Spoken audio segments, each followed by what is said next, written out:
साथियों, हमने एक साल पहले आपको बताया था कि एक ऐसा वक्त आएगा जब बीजेपी के नेताओं के बच्चे अपने माँ बाप को वोट नहीं देंगे, जब उन्हें हकीकत का इल्म होगा। समाज पढ़ा लिखा है, समाज सच्चाई को जान चुका है। मनमोहन सिंह को कोई बच्चा कभी गाली नहीं दिया था। मोदी जी को सरेआम मीडिया के सामने बच्चे गाली दे रहे हैं। बीजेपी ये कह रही है कि राहुल गांधी स्टूडेंट्स को राजनीतिक हथियार के रूप में यूज कर रहे हैं।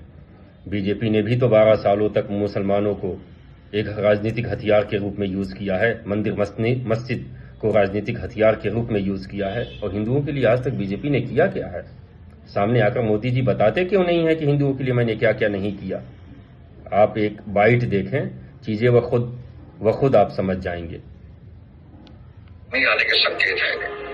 इशारों को अगर समझो, राज को राज रहने दो और राज की बात कह दूं। अब देखें, बच्चे तक अपने माँ बाप के खिलाफ होते चले जा रहे हैं। ये बाइट आप देखें।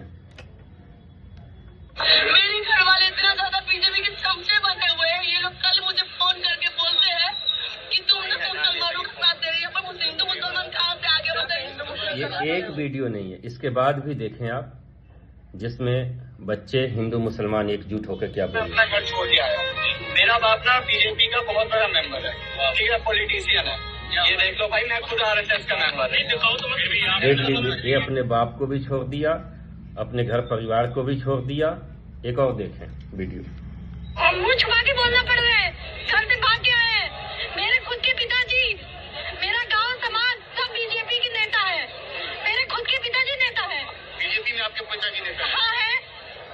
आप देखें, अब बीजेपी कहां जाएगी, किससे बचेगी, लोग देखें। इस साल का संघ का स्वयंसेवक है, लेकिन अपनी वोट मारेंगे गैस में। आरएसएस है आप? हाँ, अभी आरएसएस।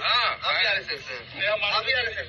हम तो कार सेवक के रूप में भी हैं। आरएसएस देखिए, ये सब बीजेपी छोड़ चुके हैं। क्या कर दिया बीजेपी ने देश को?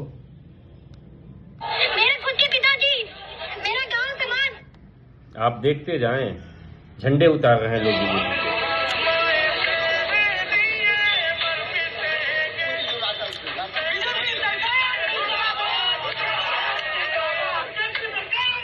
इसीलिए हमने कहा था कि मुसलमानों की जरूरत नहीं है, बीजेपी को हराने के लिए हिंदू भाई। 3 बार मोदी को वोट दिया। अरे 3 बार। और मैं अपने बाप कसम खा रहा हूँ, मैं अपनी माँ की कसम खा कर रहा हूँ, जिंदगी में सबसे बड़ा अपराध किया।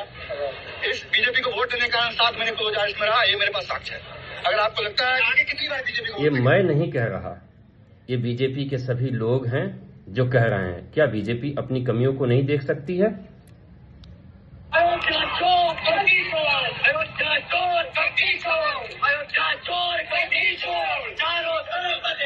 ये सब बीजेपी के खिलाफ लोग हो चुके हैं। बीजेपी कहां बच के जाएगी? मैं कहना चाह रहा हूँ, अगर जय भीम के नारे से देश बच रहा है तो जय भीम के नारे लगाओ। अल्लाहू अकबर बोलकर देश बच रहा है तो अल्लाहू अकबर बोलो। जय श्री राम, जय श्री कृष्ण। साथियों, बस मेरा आपसे यही कहना है कि जुल्म उतना ही किया जाता है जितना कि जुल्म को इंसान बर्दाश्त कर सके। दिल्ली पुलिस लड़कियां जांच कर रही है, लड़कियों को छूते हैं, लड़कियों को गाली देती है ये पुलिस। बहुत गंदे प्रशासन है यहाँ दिल्ली का।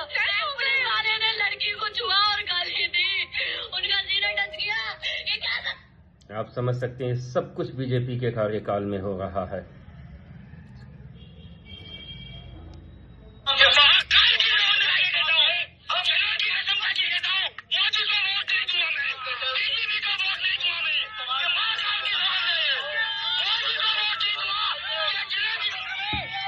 शायद बीजेपी तक ये बातें अगर पहुंच जाए तो अभी भी वक्त है बीजेपी के पास, अपनी गलतियों को सुधार ले और देश में मोहब्बत, अमन, चैन को कायम करने में लग जाए तो देश और बीजेपी दोनों के लिए अच्छी बात साबित होगी।